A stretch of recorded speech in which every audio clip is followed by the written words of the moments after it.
Well, morning folks. Sorry it's been a while since I've been on YouTube. I've been very busy, basically burning a hole in the road. Been doing a 460-mile round trip every 3 or 4 days for the last 6 or 7 weeks or so, something like that. So apologies for that. Anyway, back in business again now.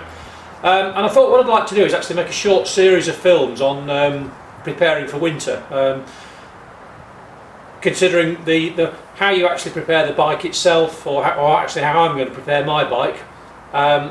And how I as a rider am going to prepare myself, my clothing. I bought some new boots. I did a film on that a few months ago, which I've been very pleased with, my City Performer boots. But since then I've also bought some held gloves, and I've also got a new suit on order as well. So I'm going to make videos of the gloves. I'm going to make a video of the new suit. So I've ordered a Halverson suit, which I'll talk to you about.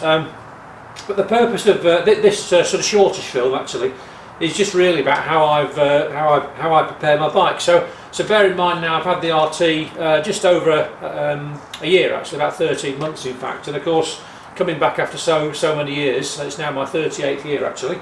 I knew absolutely nothing at all. Technology's moved on so much, and I really didn't know where to start.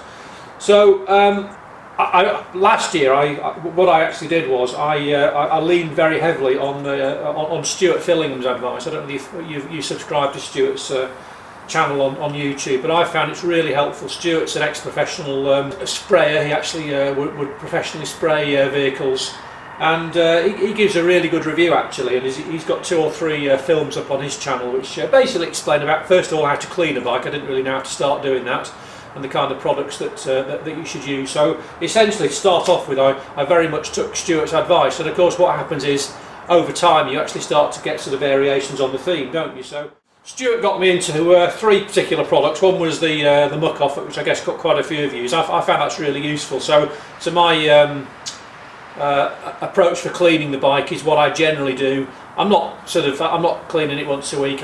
In the winter I'll probably typically clean it once a month, and I must be honest, it went to sort of once every couple of months across the summer, because it actually wasn't getting that dirty really. But so when I do clean it, I basically just give it a gentle rinse down with a hose and just use my sort of finger just to get off any particular bits of mud or so forth. And then while the bike is then damp, I basically cover it in Muc-Off. It usually takes about half of one of these containers here, something like that. I buy it in bulk, by the way, as well.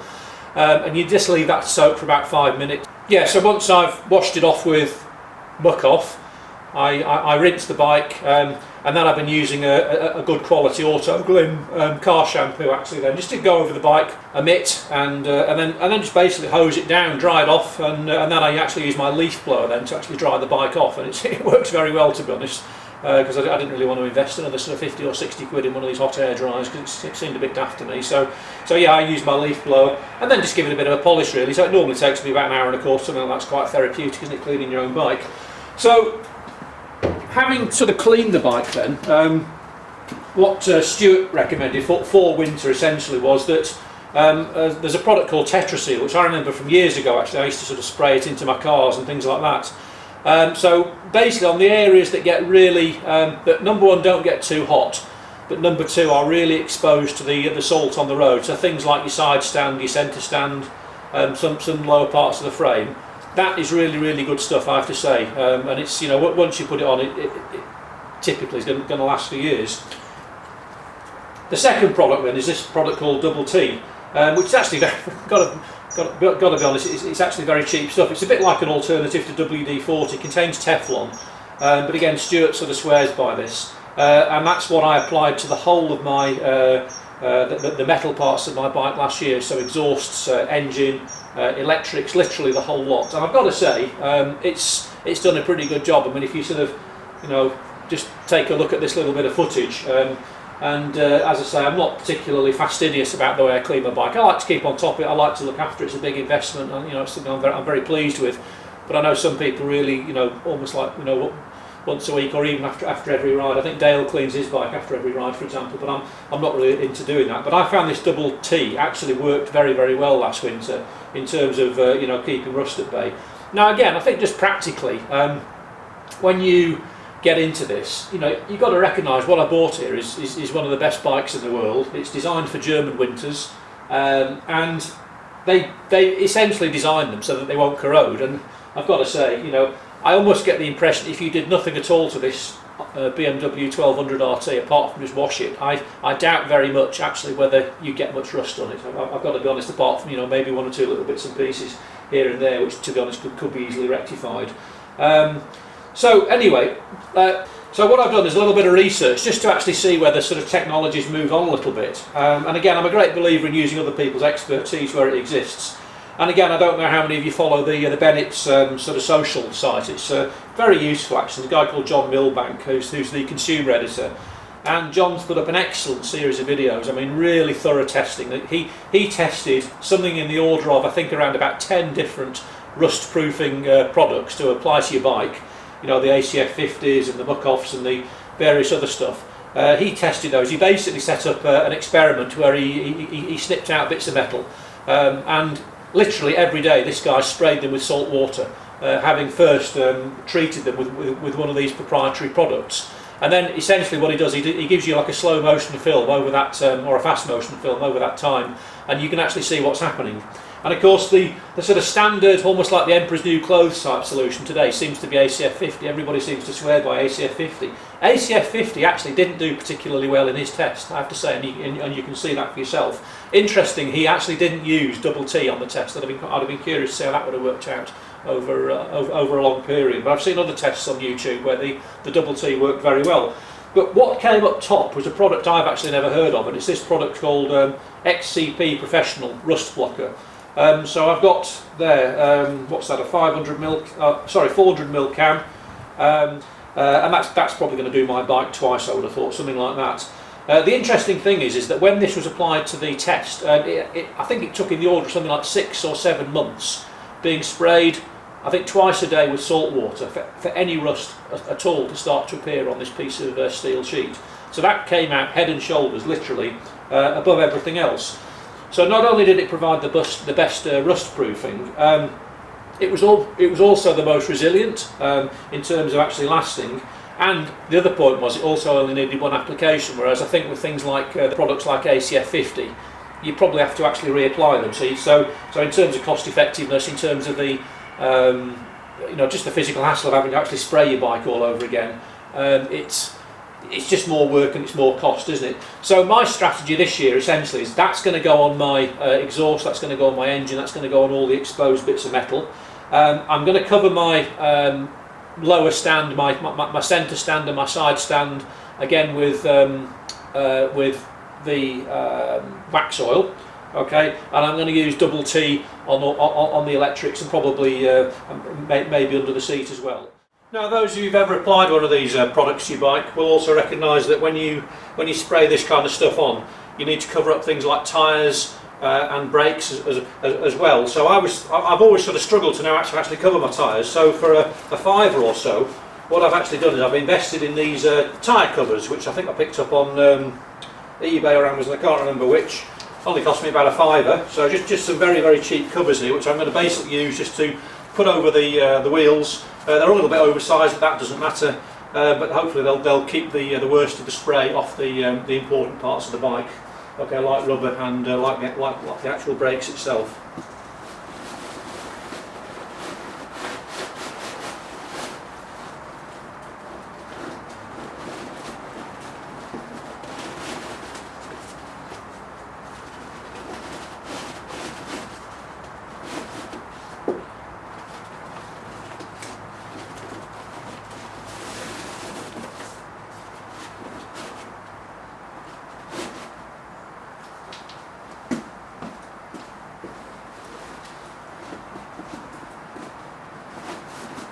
This rear cover has gone on absolutely beautifully. It's because obviously there's no sort of twin bolt holding the axle in place. You can actually put it over one side of the tyre, and from there I've got to say that's covering up the brakes very, very nicely. I'll show you the other side of this.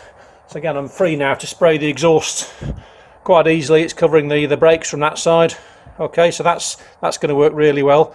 On the front, clearly, I'm going to have to probably slice the second cover up a little bit just to get it over, but that's not a problem.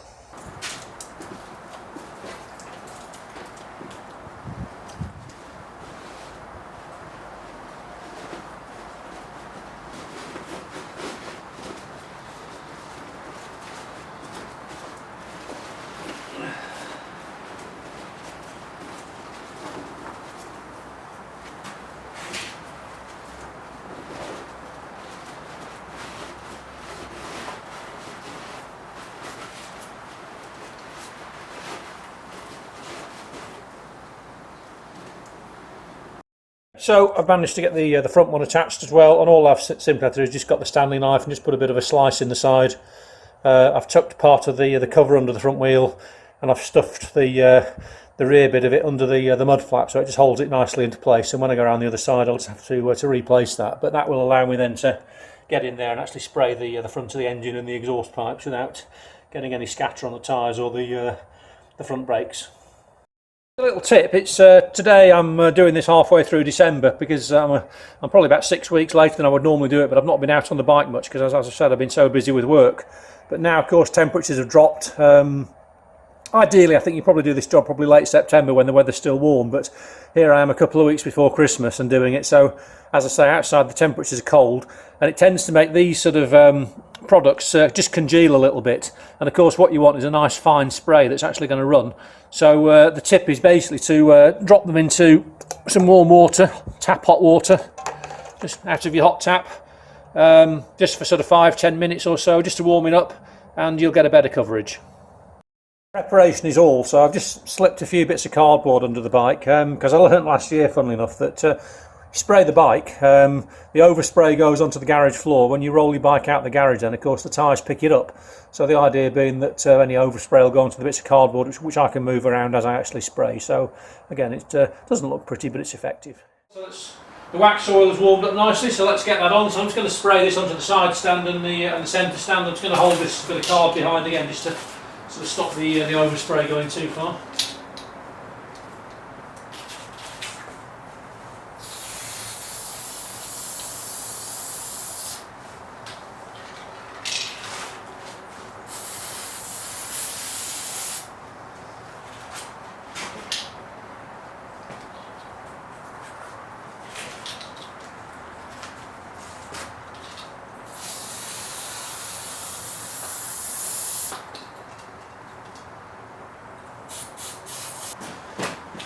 Just going to wipe the excess off, just to make it look a little bit neater, and just make sure that it's well spread around, means I can get underneath.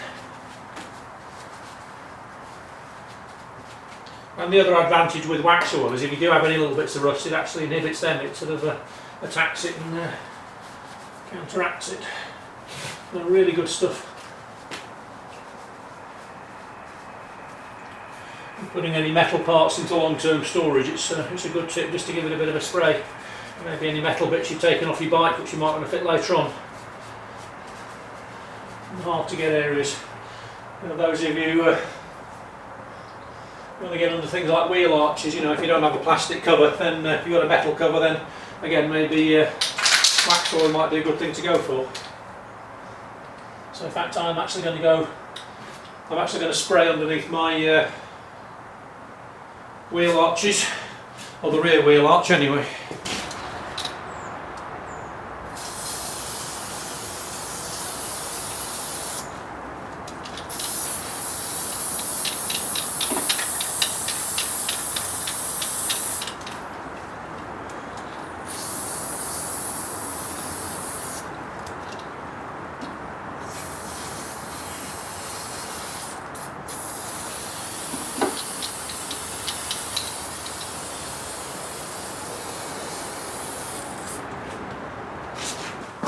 Okay, just got to do the centre stand.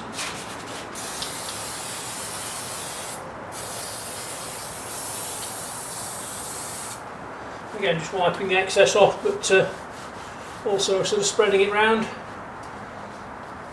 Wax oil will actually continue to flow, it's self-healing, so it will find its way into any little gaps or cracks.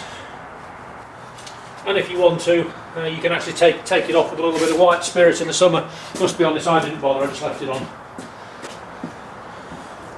Okay, so that's the wax all applied, and I've probably still got enough to do next year actually, so that goes quite a long way, this stuff.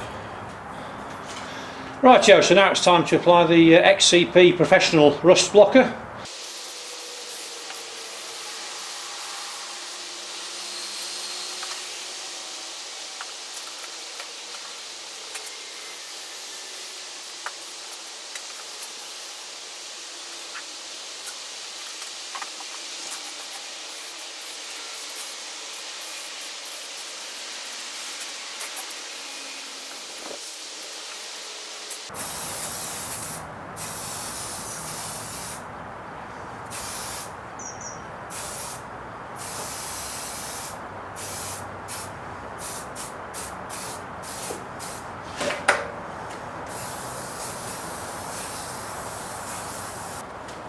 Okay, so I'm just going to wipe off the excess. Comes up with almost like a very light brown colour if you spray a bit too much on. It doesn't harm plastics, by the way, it doesn't harm rubbers. Again, if you see the Bennett's Bike Social test there, they've tested on some O-rings over a long term, and it's quite okay. So all I'm literally just doing is just wiping the excess off, sort of spreading it round really. And while I'm under the seat, I'm just going to apply some double T to the bike's electrics.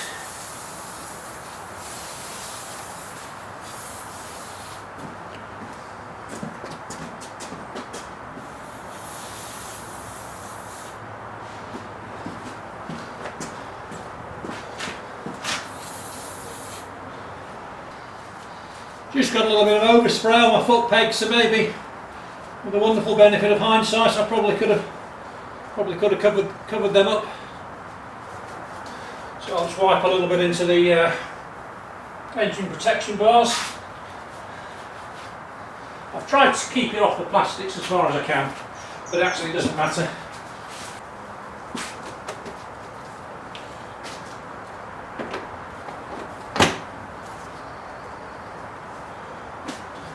I sprayed it over the radiators and up the forks. I think that's about it.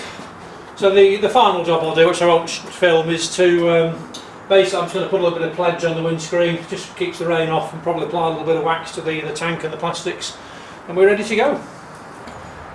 Just to mention, I've sprayed the whole bike thoroughly, the bits I wanted to anyway.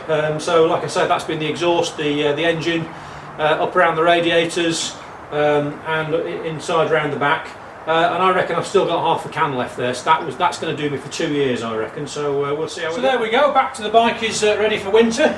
I'm curious about how you prepare your bikes for winter. I mean, do you just stick it away in the garage and that's it? You don't bring it out till 1st of April, or do you prepare it in some kind of way? For me, I bought this thing, I've invested a lot of money in it, and I want to ride it through the winter. So part one of my strategy then is getting the bike ready for winter. Part two, which you'll see in the next couple of films or so, is the new suit, the gloves, the boots I've already dealt with, and then at some point then I might get into something about winter riding with a little bit of help from my expert friend Steve Lancashire. Okay, so ride safe. Good to be back with you. Sorry about the braking transmission, but life gets in the way, doesn't it? And look forward to your comments. Cheerio.